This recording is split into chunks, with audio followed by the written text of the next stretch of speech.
El día de ayer pudiste ver varios escenarios.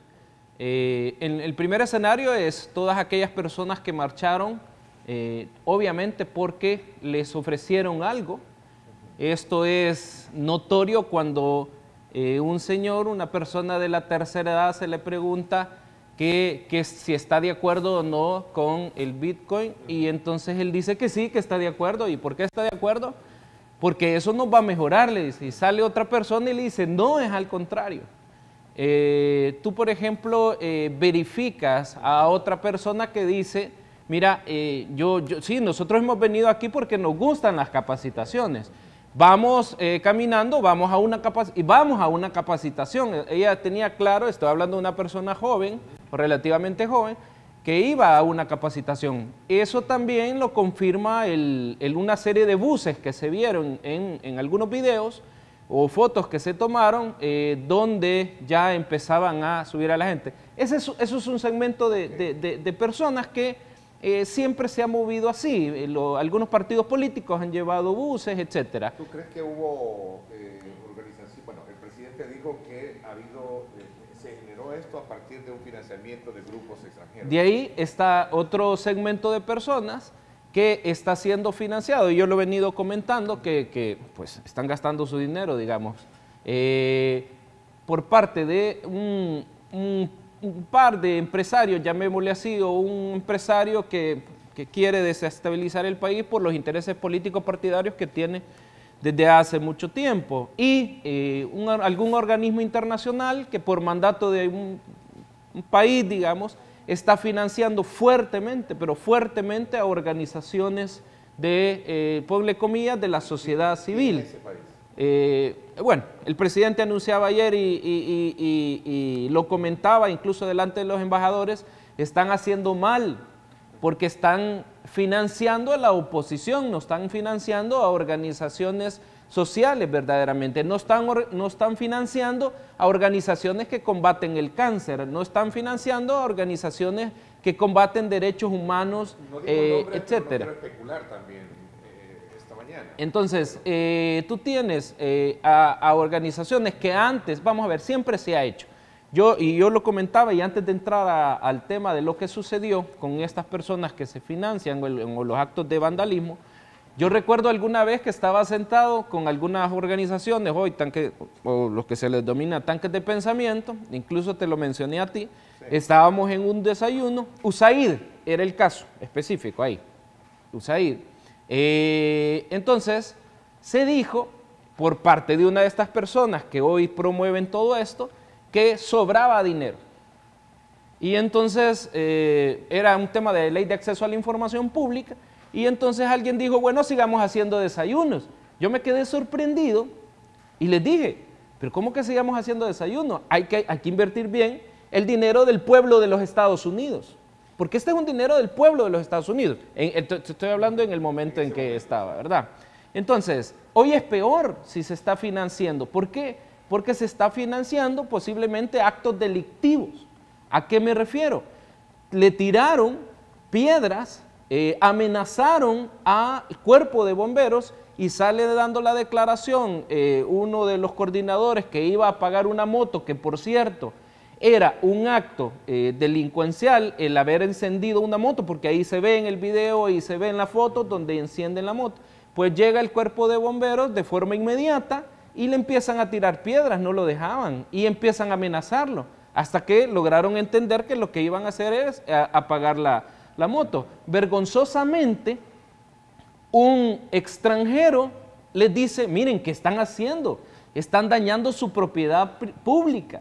No lo hagan, les dice el extranjero. Gracias a Dios no le hicieron nada. Viene otra señora y se opone a que empezaran a destruir lo que estamos viendo ahí, una de las casetas Chivo Wallet, y también le empezaron a gritar, la empezaron a ultrajar, pero gracias a Dios tampoco le hicieron nada.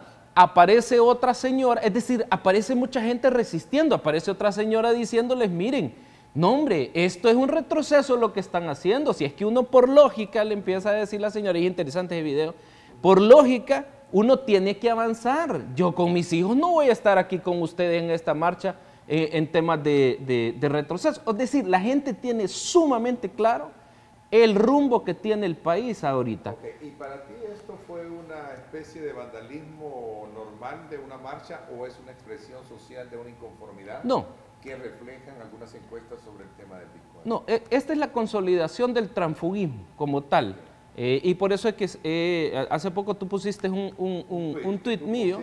¿Qué es el transfugismo, para decirlo?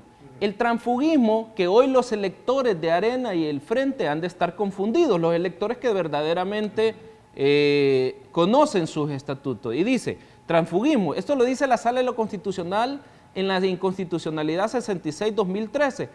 El transfugismo puede derivarse por el cambio de orientación política e ideológica de los partidos. Y hay otro tuit por ahí, sí, siempre en esa cuenta, que te empieza a decir lo prohibido del transfugismo es aquellas personas que ostentan cargos de representación popular y cambian voluntariamente de grupo parlamentario y que se mudan a su ideología. Eso es fraude electoral, dice la Sala de lo Constitucional. Eso es lo que está pasando. La unión entre el FMLN y Arena está llevando la unión con tal de detener la política pública, la unión con tal de que el presidente quede mal ante la población, los ha llevado incluso a hacer una ruptura de su misma ideología. Unos defendiendo promoción siempre de la pobreza, otros defendiendo el capitalismo, pero ayer los que defendían el capitalismo estaban destruyendo propiedad pública. Eso es impensable. Ahora, estas promociones de vandalismo, porque son vandalismo, tú tienes otra cosa, tú tienes otras fotos también, y ahí están las fotos que has puesto. Tú tienes otra foto. Anunciado Arena oficialmente si esto realmente es parte de lo que ellos han hecho. Muchos hablaban, porque todo se generó ahí, que había mucha gente infiltrada del gobierno para desacreditar la esencia de la marcha. Pero lo más divertido, y como decía el presidente de la República, si se tenía gente infiltrada, empezaron a destruir casetas chivo, pero nadie decía, si fuese infiltrado, nadie decía, mire, deténganse, deténganse. Ahora, esto, cuando te decía del transfugismo, que se han trasladado de ideología, o ya no saben qué ideología tienen, Arena promoviendo vandalismo. El FMLN siempre lo ha hecho. El FMLN por naturaleza genera vandalismo. Pero Arena promoviendo vandalismo, promoviendo manchas, destruyendo propiedad pública, destruyendo propiedad privada, destruyendo vehículos. Hay unas fotos donde se pasaban piedras entre sí. ¿Qué quiere decir eso? Estaban esperando a la policía. Estaban esperando golpear a un policía tal cual lo hizo un diputado Mira. ¿Te acuerdas de un diputado Mira que de forma arrogante, abusiva, le empezó a agarrar el uniforme del policía y lo empieza a ver? Este es el ONICA. Mira, yo como persona, tú como persona y todo el televidente, ¿qué hubiéramos hecho? Pero el policía admirable, la policía admirable, de verdad mi respeto, se quedó quieto con ese cometimiento de abusivo. Muy tolerante. Entonces, eso fue lo que sucedió ayer. De ahí hay gente que posiblemente no solo fue llevada, sino que también le ha creído lo que le han dicho. Pero sí existe el argumento de que esta marcha contó con el financiamiento de grupos extranjeros. ¿Tiene prueba el gobierno entonces? Sí, sin duda, sin duda. Es que están financiando y son varios millones de dólares que les están dando a estas organizaciones. Varios millones de dólares. ¿Van a ser denunciados públicamente? Digo, parte de la denuncia de que la sospecha, que hasta ahorita es sospecha porque no hay nombre, ¿no? No, ¿cómo no? Nosotros tenemos claro, digamos. Ahora, tienen que reaccionar, porque un país extranjero, contrario a venir a financiar vandalismo, tiene que financiar o tiene que ayudar. Financiar me refiero al dinero de su pueblo, que es una voluntad del pueblo de ese país, ayudar o donar para políticas públicas, por combate al cáncer, para ayudar a niños, para ayudar a hospitales, pero no para organizaciones que generan vandalismo. Bueno, en lo último es totalmente al contrario. Si hoy lo que se está haciendo es ejecutando los mandatos del pueblo, porque si es que el pueblo no es el que decide, que eso es el ejercicio del sufragio posterior, el pueblo mismo te condena. Yo también escribía un tuit hace poco cuando y es de alegría esto, es una buena noticia, cuando se sacó, el martes pasado se sacó la ley del voto en el exterior, yo decía en un tuit, se firmó la sentencia. Claro, es una frase jurídica, pero que hace ver que quien firma la sentencia es el pueblo a través de la emisión de la ley del voto en el exterior. ¿Sentencia para quién? Para el FMLN, que sin duda alguna ya va a desaparecer. Y esto es la expresión, digamos, del pueblo, y Arena posiblemente también, porque la mayoría de diputados están por residuos. Ahora, en ese entendido, lo que se está ejecutando martes a martes, y el presidente de la República lo decía muy bien, hoy tenemos tantas buenas noticias, tenemos una noticia tras otra que no se logran ver. Por ejemplo, se acaba de sacar, y de hecho hizo algunos anuncios, todos los programas de la primera dama ya fueron aprobados, la ley del voto en el exterior también, pero como se estaba hablando de la ley del voto en el exterior, no se sacó también que se eliminan toda clase de impuestos para todas las personas que son artistas, y que promueven arte y todo eso, y otros temas que pasaron en la Asamblea Legislativa que son buenas noticias para la población. Entonces no es cierto que se pueda comparar ni mínimamente de lo que hacía Arena antes. Ahora, hay un tema muy importante en el tema de la expresión o las manifestaciones. El presidente de la República es un presidente que lo ha dicho en algunas ocasiones, que las manifestaciones y la libertad de expresión son la esencia posiblemente de este país. Cuando digo posiblemente, es que hay otras formas también, ¿verdad? La libertad de información. Él decía, no vamos a permitir injerencia, refiriéndose a que detrás de todo el movimiento hubo, digamos, intervención por financiamiento internacional. De ningún tipo, dice, los que se quieren manifestar siguen manifestándose, en este país es libre, este país es libre, respeta la libertad de manifestación, de asociación, de protesta, la libertad de expresión y también su derecho al voto, son las palabras del presidente que lo dijo en su cuenta. Y lo ha dicho en otras ocasiones, este país respeta la libertad de manifestación, la libertad de expresión, eso es sumamente válido. Incluso te expresa la esencia misma de la democracia, como lo decía la sentencia 91-2007 de inconstitucionalidad, que cuando nosotros nos expresamos, nosotros disentimos, nosotros señalamos algunos aspectos, es la concreción del derecho de libertad de expresión. Ahora, lo que tú no puedes tener, como hablábamos antes, es un acto de vandalismo y actos de financiamiento externo, y obviamente hay financiamiento de algunos o un empresario en particular, lo cual te produce o intenta producir desestabilización. Ellos esperaban a la policía, sin duda alguna. Ellos esperaban incluso a la Fuerza Armada para generar esa confrontación y para señalar que había dictadura. Y el presidente lo decía muy bien, en otros países o en sus países que financian, día a día golpean a gente. Día a día le tiran gas lacrimógeno. Hoy por hoy nosotros no hemos gastado, pero ni una lata de gas lacrimógeno, y primero Dios no se gaste nunca. Digo primero Dios en tanto el financiamiento, tanto externo como de los privados, no se aumente. Entonces, la libertad de expresión es válida, sumamente válida. Que hay que informar al pueblo salvadoreño de cada tema, por supuesto tenemos la obligación de informarlo. Te insisto, el presidente señalaba algo, y es que, y a mí me llamaba mucho la atención, que no lo había visto también, es que antes las noticias de 30 muertos diarios, 40 muertos diarios, era normal para nosotros.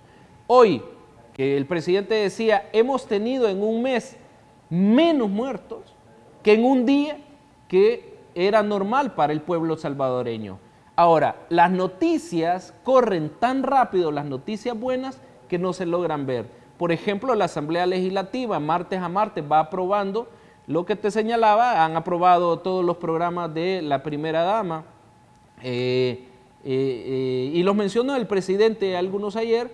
Se ha aprobado una serie de temas y vienen otros temas como el tema de pensiones, que es una buena noticia. Ese es uno de los anuncios importantes que él mencionó, y sobre todo también de otros proyectos, megaproyectos, como el caso de la construcción del Tren del Pacífico, así como también del viaducto Francisco Morazán en Los Chorros, el aeropuerto de Oriente y por supuesto el anuncio que en 30 días se estaría presentando a la Asamblea Legislativa un pliego de petición, un pliego de reforma, o mejor dicho, una reforma integral de pensiones, que es parte de la deuda que históricamente el país ha tenido desde que se reformó el sistema.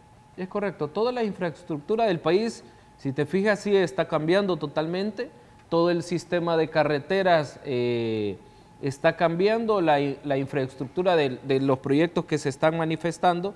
Este viaducto que va a ser el más grande del país, que es necesario, y incluso los mismos empresarios lo vienen pidiendo desde hace muchísimos años con gobiernos anteriores, el aeropuerto que va a quedar en la zona oriental y ese avance que se ha tenido bastante en el tren del Pacífico.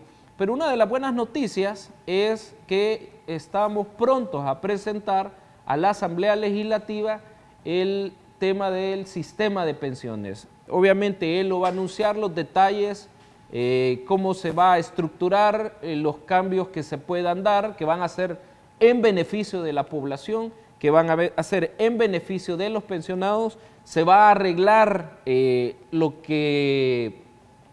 error que se realizó, que se estructuró.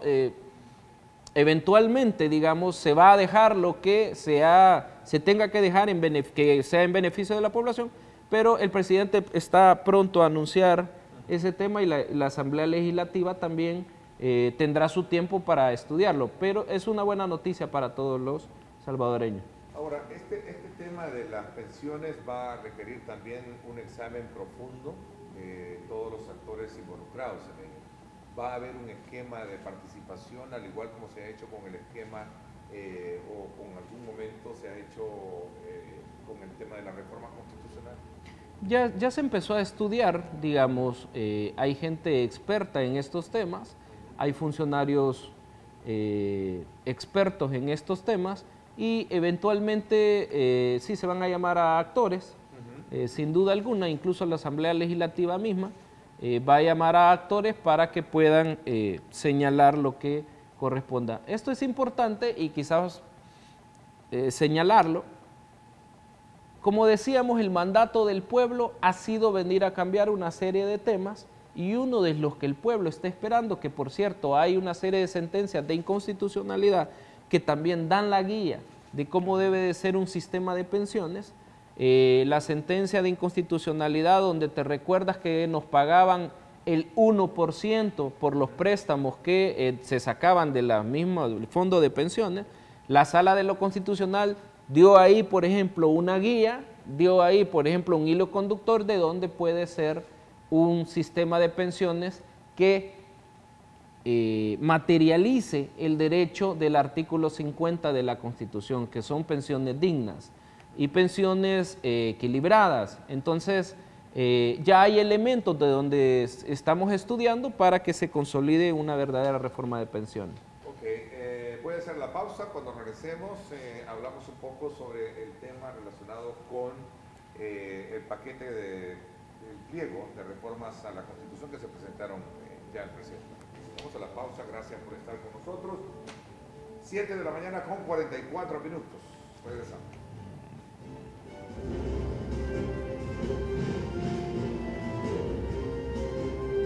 Diálogo con Ernesto López.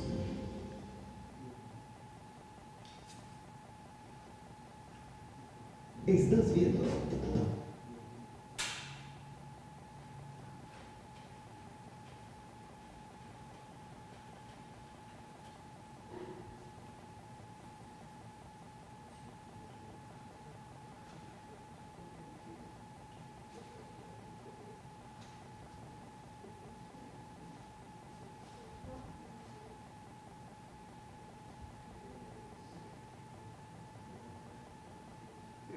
conteste, ¿verdad? ¿De qué? Que le reforma la Constitución. Sí. ¿Cuál es el otro que me dijiste? Que querías que habláramos. Javier. No, de último, ya lo hablamos. Es un poco el camino que se lleva, la independencia que dijo el presidente. Ah, ok.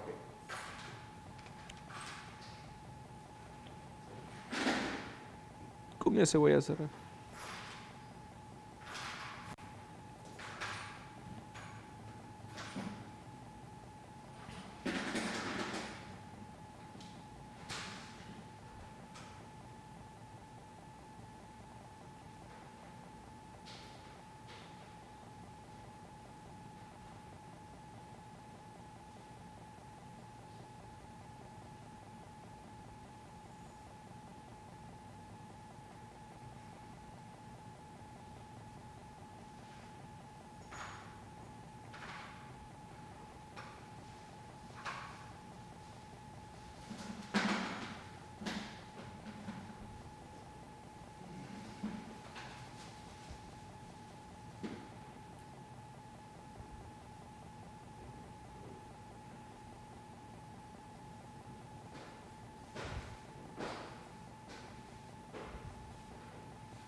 Te preguntaba, ¿y qué pasó con esa señal?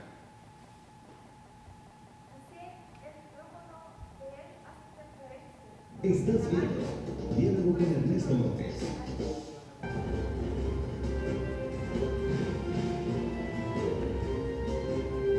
Diálogo con Ernesto López. Gracias nuevamente por estar con nosotros. 7:47 minutos, 7:47 minutos. Javier Argueta, asesor jurídico de la presidencia, nos acompaña esta mañana. Ayer se conoció ya de la presentación del pliego de reformas a la Constitución por parte de la vicepresidencia al presidente de la República. ¿Cuál es el siguiente paso que viene? ¿La aprobación?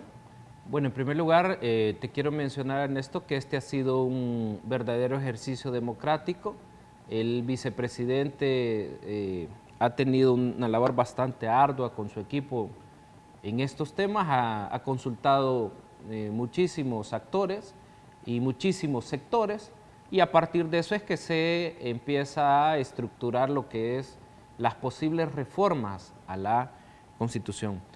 Sí es importante mencionarle al pueblo salvadoreño que va a haber una revisión, digamos, por parte de la Presidencia de la República, en este caso, por parte del presidente, va a haber una evaluación de esas reformas y a partir de ahí se va a dar una opinión. Recuerda que quien tiene la iniciativa de ley únicamente para estos casos es básicamente la Asamblea Legislativa.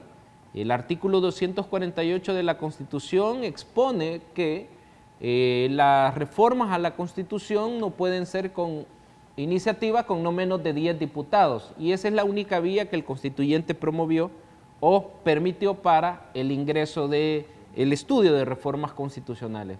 Sin embargo, el vicepresidente lleva el proyecto de reformas y a partir de eso vamos a comenzar a estudiarlo, vamos a comenzar a verificar que haya una actualización normativa constitucional en función del avance de los derechos fundamentales, pero también vamos a verificar que esto no contraste o no choque con el carácter vinculante que el constituyente expresó en su momento, es decir, la intención.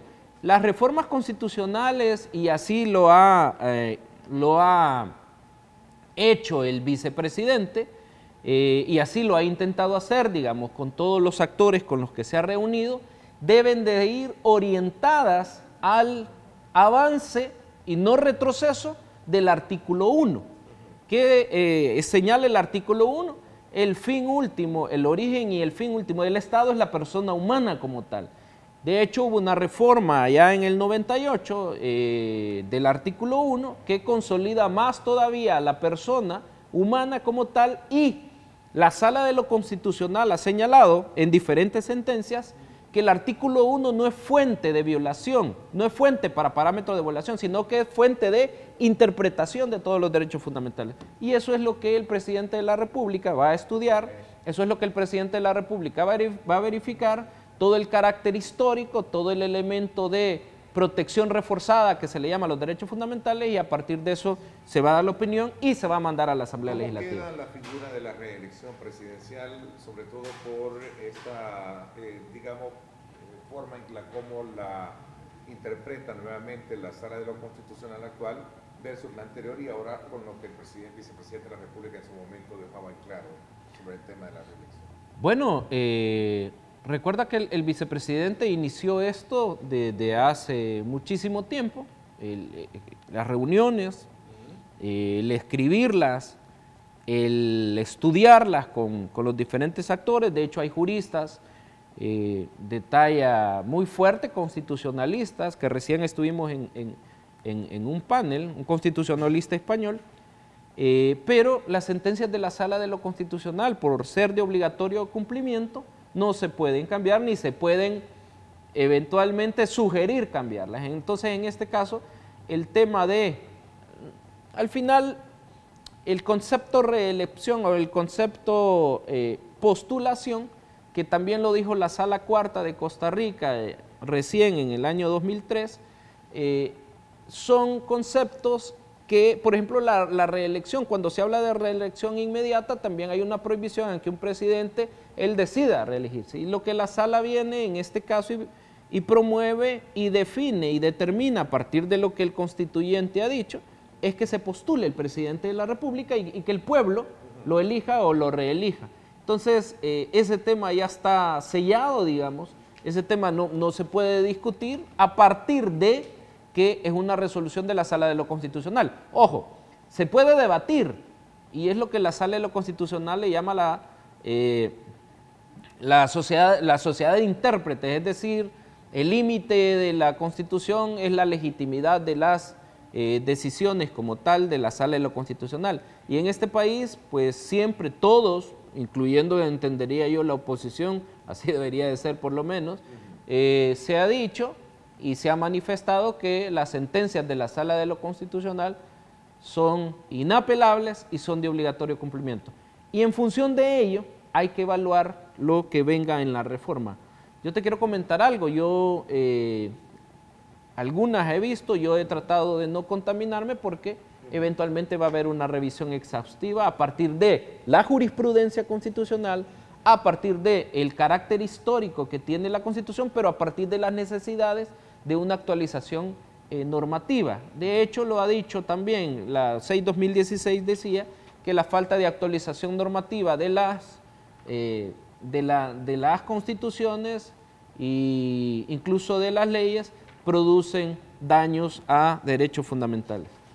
Así es que falta la revisión del presidente. Van a tener que en algún momento, por eso yo te hacía la pregunta, porque muchos sectores en su momento están de nuevo poniendo en tela de juicio el método consultivo y sobre todo también la iniciativa de ley, pero que en todo caso debería de ser un documento abierto para poder dar sus comentarios al respecto. Y por eso yo te decía si va a haber también un desglose, o mejor dicho, espacio de participación para desglosar todos estos y despejar dudas al respecto. Sí, debe de haberlo, sin duda alguna, sin duda alguna. El presidente en estos temas promueve mucho, digamos, el tema de que la gente participe. Son reformas constitucionales, no son reformas a ley, a un sector específico, sino que esto atañe con el diario vivir de la población, el cómo se materializan, el cómo se protegen los derechos fundamentales, y a partir de eso se puede producir una consulta, incluso la Asamblea Legislativa de llegar a tenerlas. Pero lo que por hoy tenemos, digamos, es una propuesta que ha hecho con todo el esfuerzo, con actores, el vicepresidente, y el presidente pues tiene que dar su opinión respecto de eso y después mandarlas a la Asamblea Legislativa. Pregunta acá un televidente sobre el tema del voto en el exterior. ¿Qué características debe de tener? Si va a ser electrónico, porque todavía no lo han definido. Entiendo que, y lo que conversaba con los diputados de la bancada el día martes, es que estos se van a mantener abiertos a la discusión para agarrar un método consultivo para ver el mecanismo, el método, ¿no? Que creo que es el que quedó fuera de la aprobación. Sí, quiero contarte, es una ley bastante general, es una ley que activa la competencia del Tribunal Supremo Electoral.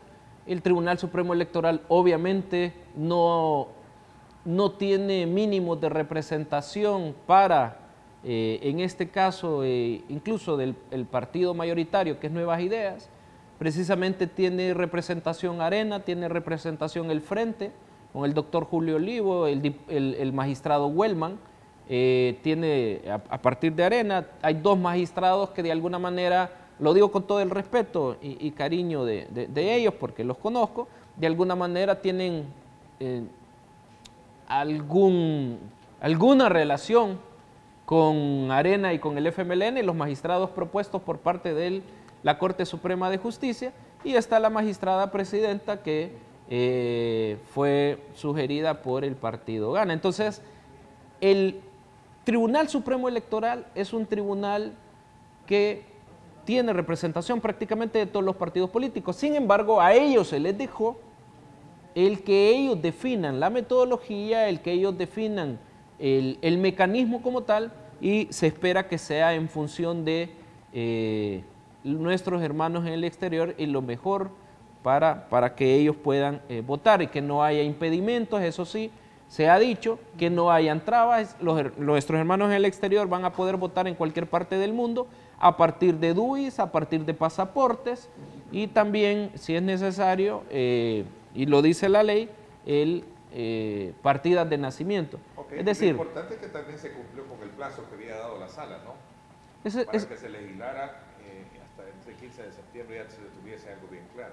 Eso hay que señalarlo, es uno de los, este visto bueno que dio la Sala de lo Constitucional al nomás ingresar, fue una de las primeras resoluciones que, ojo, la sentencia de inconstitucionalidad es del año 2013, la demanda es del 2012, quiere decir que tenemos casi 10 años de espera, casi 9, 10 años de espera para que se consolide eso. Y te quiero señalar algo, el jefe de fracción, el doctor René Portillo Cuadra, decía en una entrevista, acá fue, si tú te recuerdas, porque ahí salió en el tuit, que por qué la Sala de lo Constitucional estaba sacando esa resolución cuando habían temas más prioritarios, digamos, parafraseando, cuando habían temas más importantes como unos amparos.